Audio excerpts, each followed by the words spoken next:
we're going to get kicked off here with, well, the wonderful Rishi Sunak. Here he is, arriving at the White House, of course, a couple of days ago. He's been in the country for a few days and doing all kinds of things. Joe Biden managed to walk around the sofa there without tripping over this time, Patrick, and to sit down without tripping over again. It's got tremendous gravitas, Rishi Sunak does. Well, it's so much gravitas, in fact, that Biden thought he was a president, so he called him Mr. President while he was there. There you are. But anyway, the outcome of this fantastic event was the Atlantic Declaration. This is all about securing our future. This is their graphic to promote it. It's a fantastic piece of work. So let's just have a look at the key points from this. So they're saying, first of all, they're going to reduce vulnerabilities across critical technological supply chains. That means chilling effect on China, right? That's just to translate that. Support the critical clean energy industry and our net zero ambitions. So we're looking forward to seeing that in action. And then we're going to keep Russia out of the global civil nuclear power market.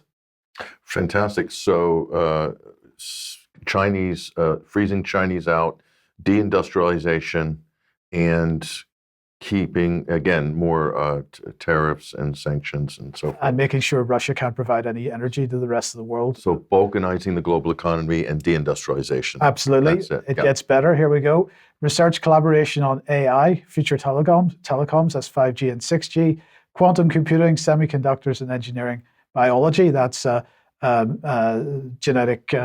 sequencing. Genomic sequencing, yes. Biosurveillance. All that stuff, yes. Global leaders is Global Britain on this. 100%. And finally, designating the UK as the domestic source within the meaning of Title III of the Defence Production Act. So that means that British defence companies can get involved in US defence contracts. So there you go. So is Britain taking the American colony back, or is America absorbing Britain as a 51st state? This is a very good question. Which is it? That is a very good question. Now, one of the key focuses on this was AI, of course. So naturally, Britain is now going to be hosting the first major global summit on AI safety, and that's going to be this autumn. So we're going to make sure that AI is safe. And this is because the importance of like-minded allies and companies working to develop an international framework to ensure the safe and reliable development of the use of AI is key to the processing of data and so on, as we're going to come on to in a second. But guess what? Palantir has said that it is going to make the UK its new European HQ for AI development. So what does this mean, really? Well, it's about deregulation, isn't it? Of course, they couch this all in the language of safety.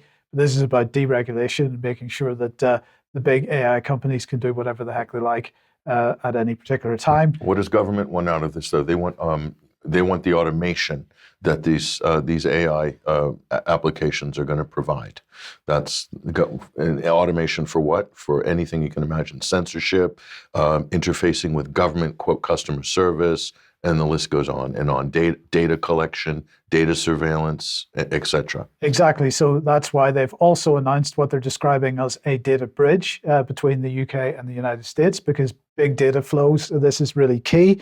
So what are they saying here? They're saying the UK and the United States have reached a commitment in principle to establish a UK extension of the data privacy framework, which would see the creation of a new data bridge between the two countries.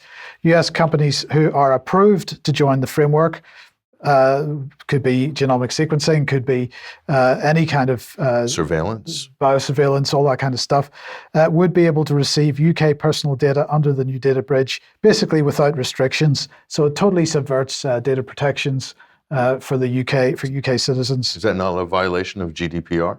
You could say that. Right. We should make the point that there's already one of these agreements, which many people won't be aware of, with the Republic of Korea. And that means that UK businesses are now able to share personal data securely without restrictions with Korean companies. This is now going to happen with the United States as well. So lots of really positive stuff, if you'll excuse the sarcasm, coming out of Rishi's visit to the United States. And we shouldn't forget, of course, that one of the key things that he was there to do was to lobby for Ben Wallace to become the next Secretary General of NATO. Oh, so he's shortlisted himself for the job. Certainly. It's the big job everybody wants. He certainly has. It is the big job that everybody wants. He's up against Ursula von der Leyen, so we will see how that works out in the end.